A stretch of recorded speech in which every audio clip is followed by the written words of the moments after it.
LST আমি আপনাদেরকে দেখাবো যে ইমেজের মাধ্যমে কিভাবে অল্টার অপটিমাইজেশন করতে হয় বা অল্টার ট্যাগ ইউজ করতে হয়।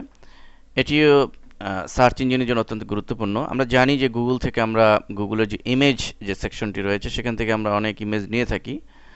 তো এই ইমেজ ইমেজের মাধ্যমেও গুগলের ইমেজের মাধ্যমেও আপনি অনেক ভিজিটর পেতে পারেন যদি ইমেজকে আপনি সঠিকভাবে অপটিমাইজেশন করতে পারেন। লক্ষ্য করুন আমি এখানে টেক্সট এবং ইমেজের একটি পেজ পোস্ট করেছি। তো এখানে মনে রাখতে হবে যে গুগল বা সার্চ ইঞ্জিনের কাছে এই ইমেজের শুধুমাত্র টেক্সটগুলোরই ভ্যালু এবং টেক্সটের যে কিওয়ার্ড আছে সেগুলোরই গুরুত্ব রয়েছে, কিন্তু ইমেজের কোনো গুরুত্ব নেই সার্চ ইঞ্জিনের কাছে যদি না এই ইমেজকে অল্টার ট্যাগ দেয়া না হয় বা অপটিমাইজ না করা হয়। তো সেই প্রক্রিয়াটি আমি আপনাদের দেখাচ্ছি। লক্ষ্য করুন এই ইমেজটি আমি দিচ্ছি।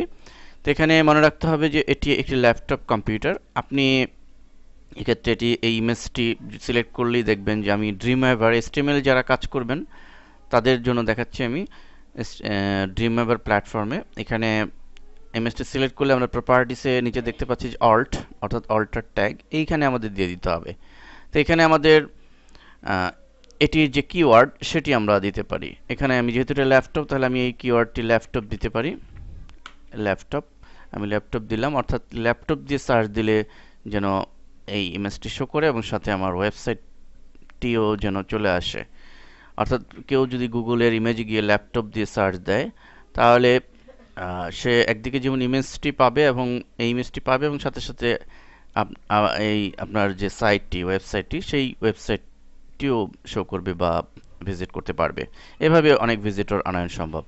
তো এই জন্যই আমাদের অন পেজ অপটিমাইজেশনের ক্ষেত্রে ইমেজে অবশ্যই আমরা অল্টার ট্যাগ দিয়ে নিব এবং নির্দিষ্ট কিওয়ার্ড এখানে দিয়ে দিব। আর যারা সিএমএস প্ল্যাটফর্মে কাজ করেন স্পেশালি ওয়ার্ডপ্রেসে, তাদের জন্য দেখাচ্ছি আমি যে ধরুন আমি ওয়ার্ডপ্রেসে একটি ইমেজ ইনসার্ট করেছি এখানে।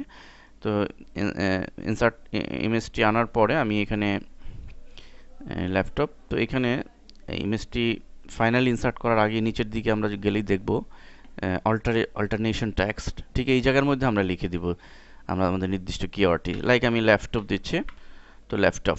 আমাদের আর কিছু এখানে করণীয় নেই, আমরা সবশেষে সেভ অল চেঞ্জেস বাটনে ক্লিক করে দিব।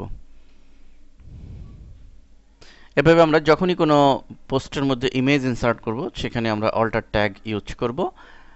আর অবশ্যই আমাদের আরেকটি কথা মনে রাখতে হবে যে ইমেজের ক্ষেত্রেও যেন আমরা টেক্সটের ক্ষেত্রে যেমন কপিরাইট মেনটেন করি, কপিরাইট লঙ্ঘন আমরা করি না, নিজস্ব ইউনিক কন্টেন্টস রাখি। ইউনিক কন্টেন্টস গুগলের পছন্দ। ঠিক তেমনইভাবে আমাদের ইমেজও যেন সেরকম হয়। আমরা গুগল থেকে একটি ইমেজ পেলাম আর সেটি আমি আমার পোস্টে দিয়ে দিলাম, তো কিন্তু এগুলো কপি পেস্টই হয়ে গেল, ইউনিক হলো না। সো আপনি ইমেজটি যেন আপনার নিজস্ব হয়।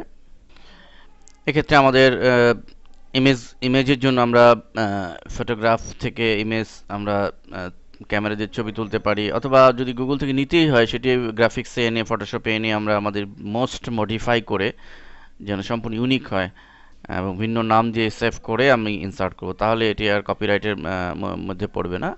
তো এবার আমরা ইউনিক ইমেজের ক্ষেত্রে আমরা ইউনিক কন্টেন্টস বা ইউনিক ইমেজ আমরা ইনসার্ট করার চেষ্টা করব।